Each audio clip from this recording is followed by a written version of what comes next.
बिस्मिल्लाहिर्रहमानिर्रहीम। अस्सलामुअलैकुम। मैं इंतहाई खुश था। आज मेरा निकाह हुआ था और मैं अभी मुंह दिखाई के लिए लाई हुई सोने की चैन को बगौर देखे जा रहा था। न जाने अरीबा को पसंद भी आएगी कि नहीं। इन्हीं सोचों में गुम मैं कमरे की तरफ जाने लगा। मैंने अरीबा को आज तक नहीं देखा था और मैं सोच रहा था कि वो दिखने में कैसी होगी, लेकिन मुझे क्या मालूम था कि कुछ देर में जो राज खुलने वाला था वो मेरी जिंदगी में हलचल मचाने वाला है। मैं कई अरमान सजाए अपने कमरे में दाखिल हुआ, जहां सुर्ख रूसी लिबास में बेड के बीचों बीच हरीबा घूंघट किए बैठी थी और पूरा कमरा फूलों की खुशबू से मुअत्तर था। हर जगह फूल ही फूल बिछा दिए थे मेरे दोस्तों ने। मैंने आहिस्ता आवाज में सलाम किया, जिसका जवाब निहायत शाइस्ता आवाज में आया। लेकिन जैसे ही मैंने घूंघट उठाया तो मेरे पैरों तले से जमीन निकल गई, क्योंकि वहां तो वो बैठी थी मेरी बीवी बनकर। वही नीली आंखें और हसीन बेदाग चेहरा। दुल्हन बनी वो गजब ढा रही थी, मगर मैं तो जैसे सकते में आ गया था। अचानक मैं गुस्से से उठा। तुम यहां? मेरी बात पर उसने चौंक के अपनी पलकें उठाई और हैरत से मुझे देखने लगी। तुमने मेरे साथ इतना बड़ा धोखा किया? मैं सवाल पे सवाल किए जा रहा था। मेरा दिल कर रहा था कि उसे उठाकर कमरे से बाहर फेंक दूं, जबकि वो अब भी बस हैरत से मुझे देखे जा रही थी। देखो अरीबा, मुझे किसी धोखेबाज औरत से निकाह करना होता तो मैं कहीं से भी कर सकता था। मैं तो नेक सीरत लड़की को अपनी जिंदगी में लाना चाहता था, और तुमने मेरे साथ इतना बड़ा धोखा कर दिया। कैसा धोखा? उसने घबरा कर बमुश्किल अल्फाज अदा किए और अपना भारी लहंगा थामकर बेड से उतर आई। साइम, आपको कोई गलत फहमी हुई है? उसने मेरा हाथ थामने की कोशिश की, जिसे मैंने बेदर्दी से झटक दिया। मुझे हाथ भी मत लगाना, समझी? मैं तुम्हें अपने घर में नहीं रख सकता। यहां से निकल जाओ भी कि अभी। अचानक वो मेरे कदमों में गिर गई।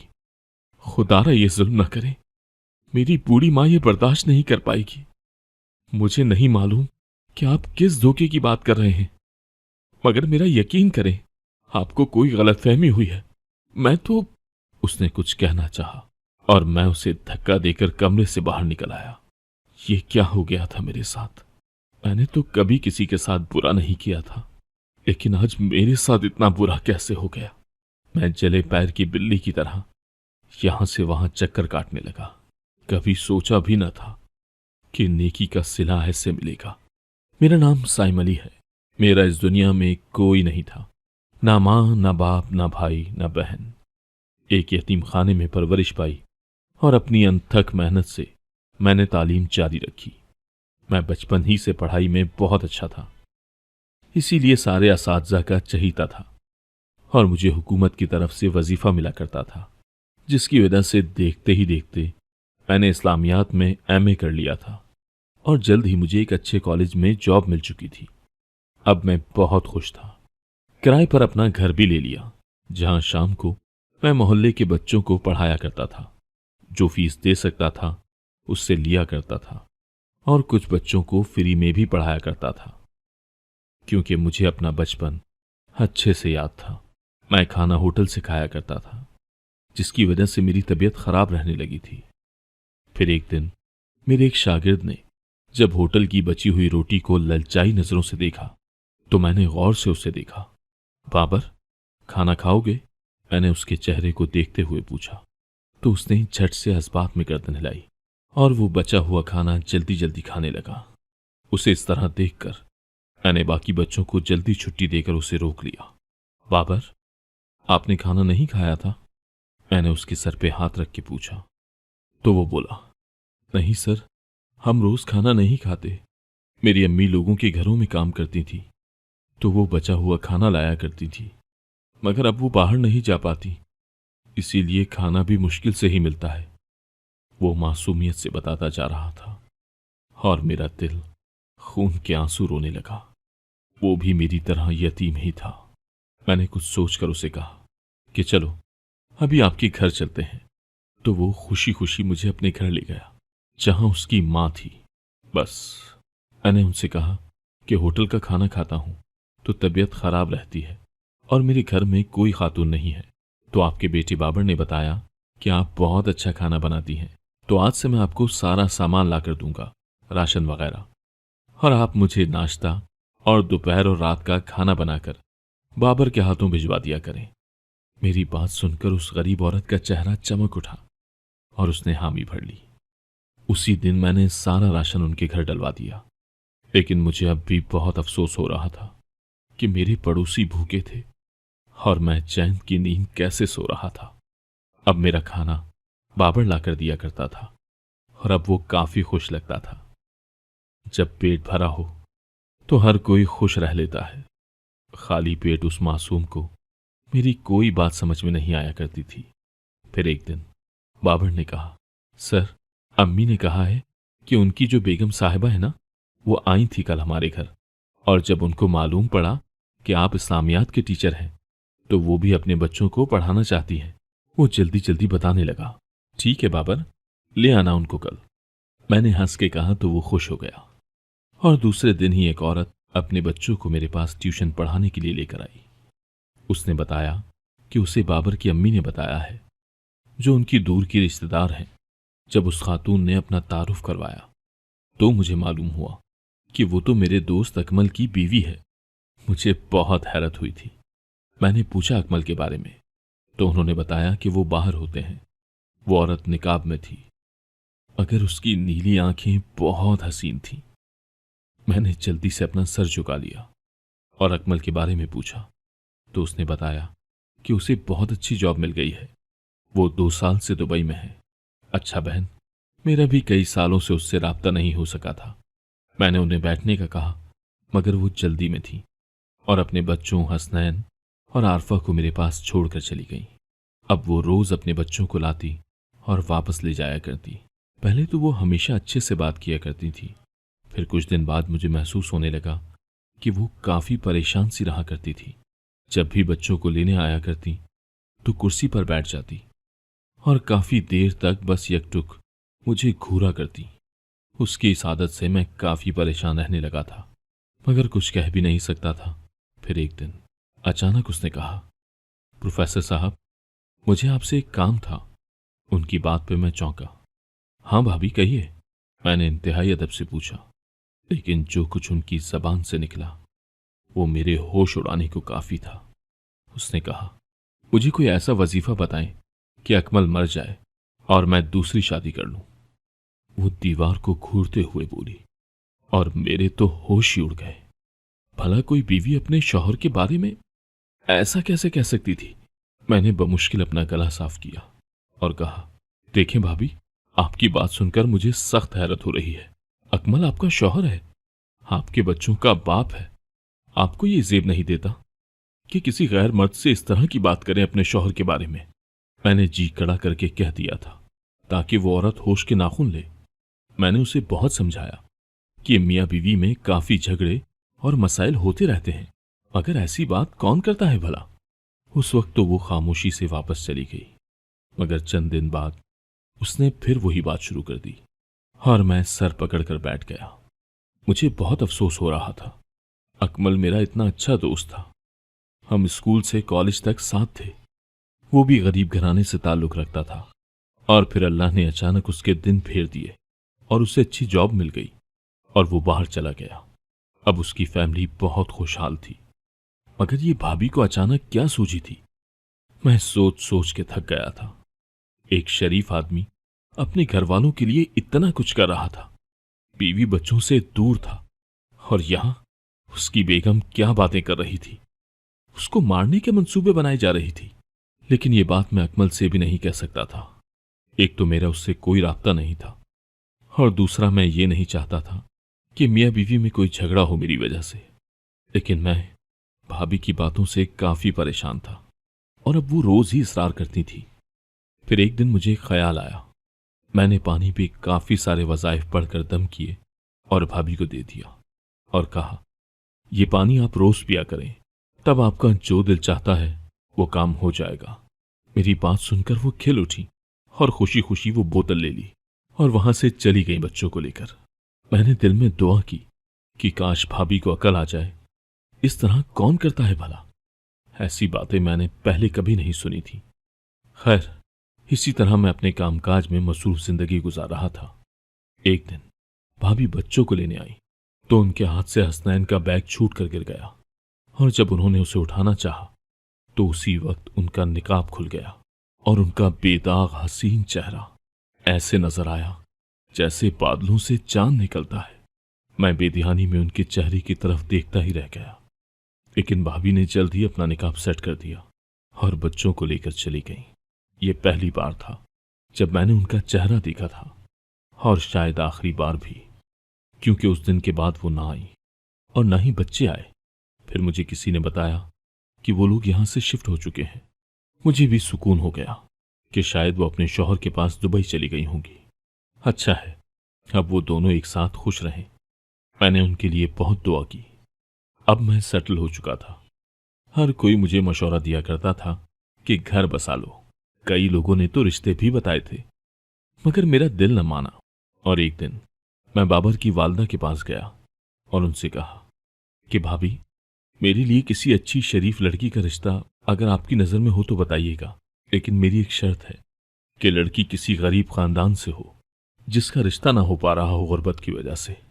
ये शर्त मैंने इसलिए रखी थी कि मुझे इल्म था कि आजकल क्या हालात चल रहे थे। लोग किस किस तरह बेटी वालों को पीस रहे थे गुर्बत की चक्की में। गरीब के यहां बेटी का होना जैसे एक अजाब हो चुका था हमारे माशरे में। और चंद दिन बाद ही बाबर की वालदा ने मुझे अरीबा के बारे में बताया। बेटा, बहुत ही प्यारी बच्ची है। वालिद गुजर गए, वालदा का सहारा है। नेक, सुघड़, तमीजदार, बहुत प्यारी बच्ची है। उन्होंने बहुत तारीफ की और मैंने उन्हीं को रिश्ता लेकर जाने को कहा। मुझे लड़की का चेहरा नहीं देखना था, बस जो मेरे नसीब में होगा वो ही मिलेगा। जब मैं लड़की के घर गया तो मुझे बहुत तकलीफ हुई।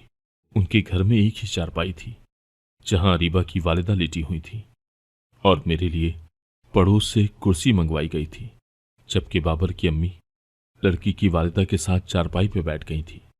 वो खातून जो लड़की की मां थी काफी बीमार थी।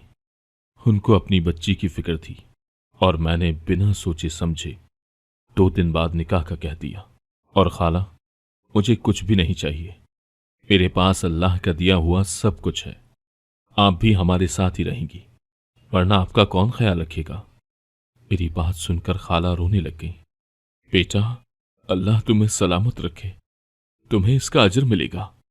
मुझ बुढ़िया का बोझ कम कर दिया, वरना अगर मुझे कुछ हो जाता कल को तो मेरी बच्ची का क्या होता? मैंने उनको तसल्ली दी और बमुश्किल खामोश करवाया। हम लोग सहन में थे। उनका एक ही कमरा था जहां शायद अरीबा बैठी थी। खाला ने उसे चाय लाने के लिए बुलाना चाहा, मगर मैंने मना कर दिया। खाला, मुझे कुछ नहीं खाना, बस अब मैं चलता हूं। मैं ये कहता हुआ वहां से निकल आया और दिल ही दिल में बहुत पुरसुकून था कि किसी को मेरी वजह से राहत मिली तो इसका कितना अजर होगा। मैंने उसी वक्त अपने दोस्त को बताया और उससे कहा कि 2 दिन में जितनी तैयारी हो सकती है दुल्हन के कपड़ों और जेवरात की, वो तुम और भाभी कर लो, क्योंकि मुझे तो इस मामले में कोई तजुर्बा नहीं। मेरी बात सुनकर वो सब हैरान रह गए कि इतनी जल्दी कैसे हो सकता है, मगर मैंने भी जबान दे दी थी। और यूं 2 दिन बाद ही अरीबा मेरी जिंदगी और मेरे घर की रौनक बनकर मेरे घर आ चुकी थी। लेकिन कुछ ही देर में मेरे अरमानों पे औस पड़ चुकी थी। मेरी बीवी कोई और नहीं बल्कि मेरे दोस्त अकमल की बीवी थी, जिसके बच्चों को मैं पढ़ाया करता था।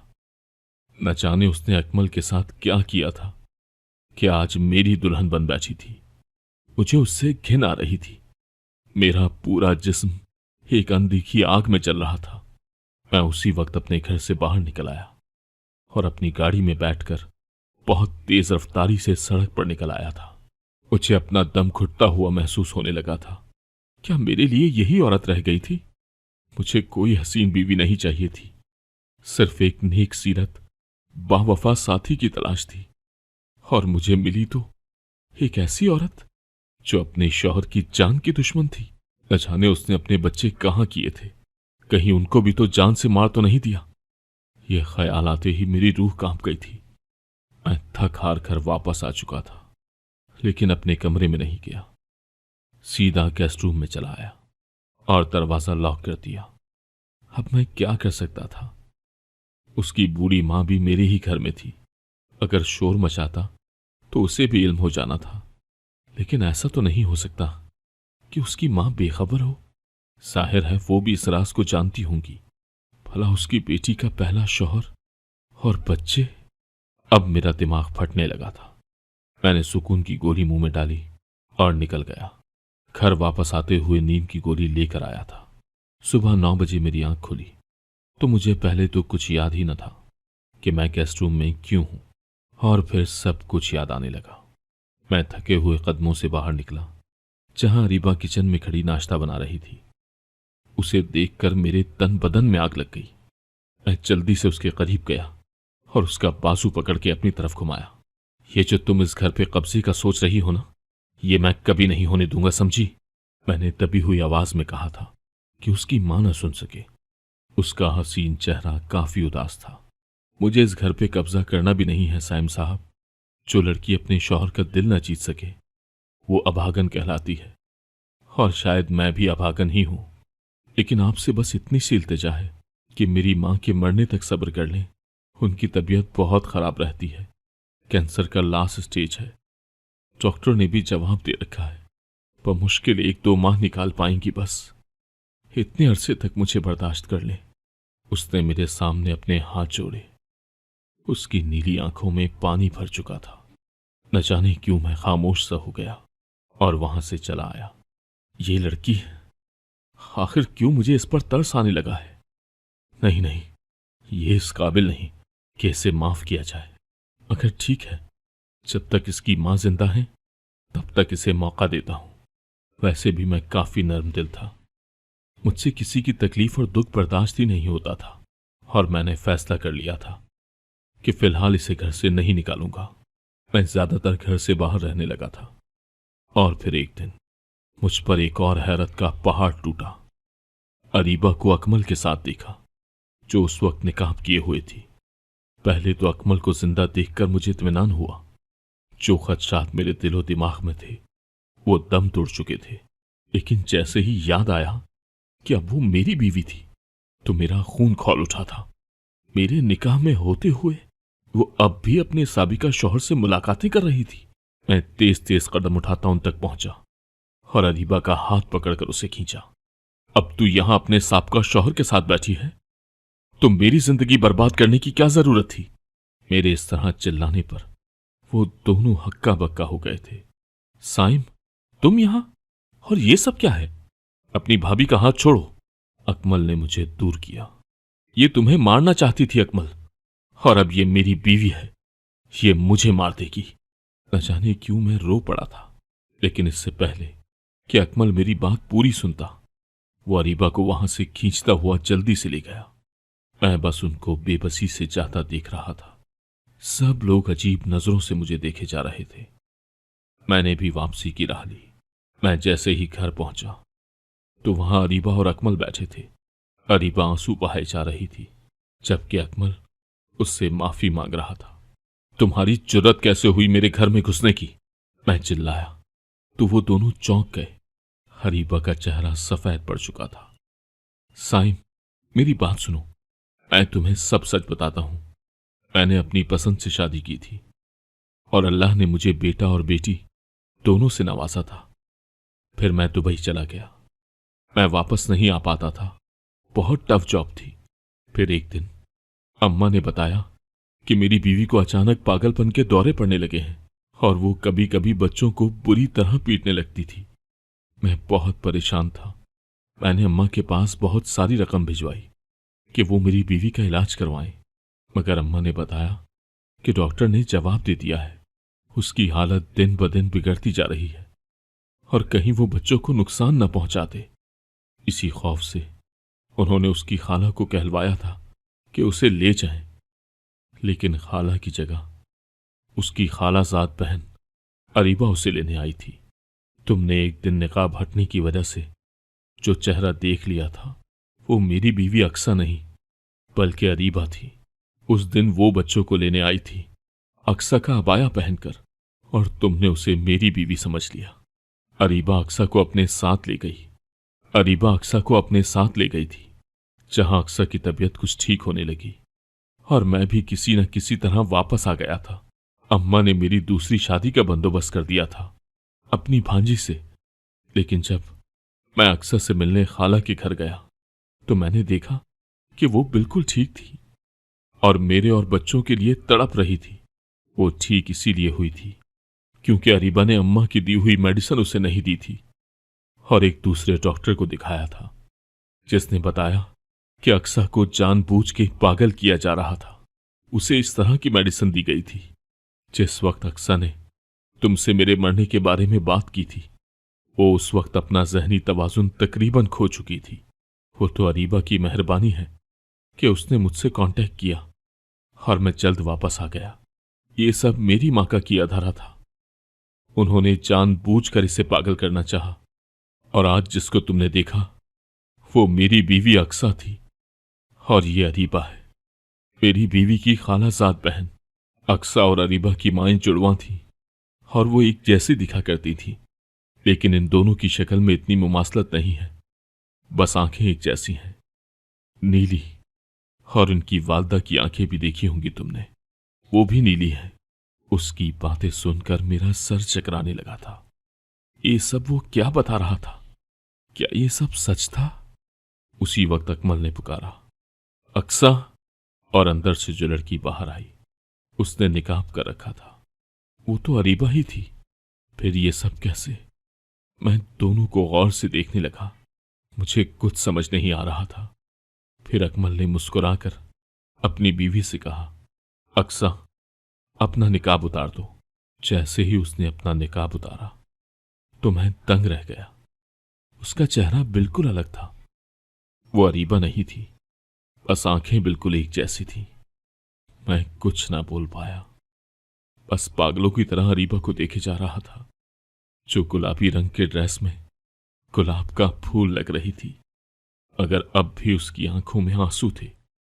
अकमल ने मेरे कांधे पर हाथ रखकर कहा, यार, ये लड़की तेरी रियाजतों का समर है।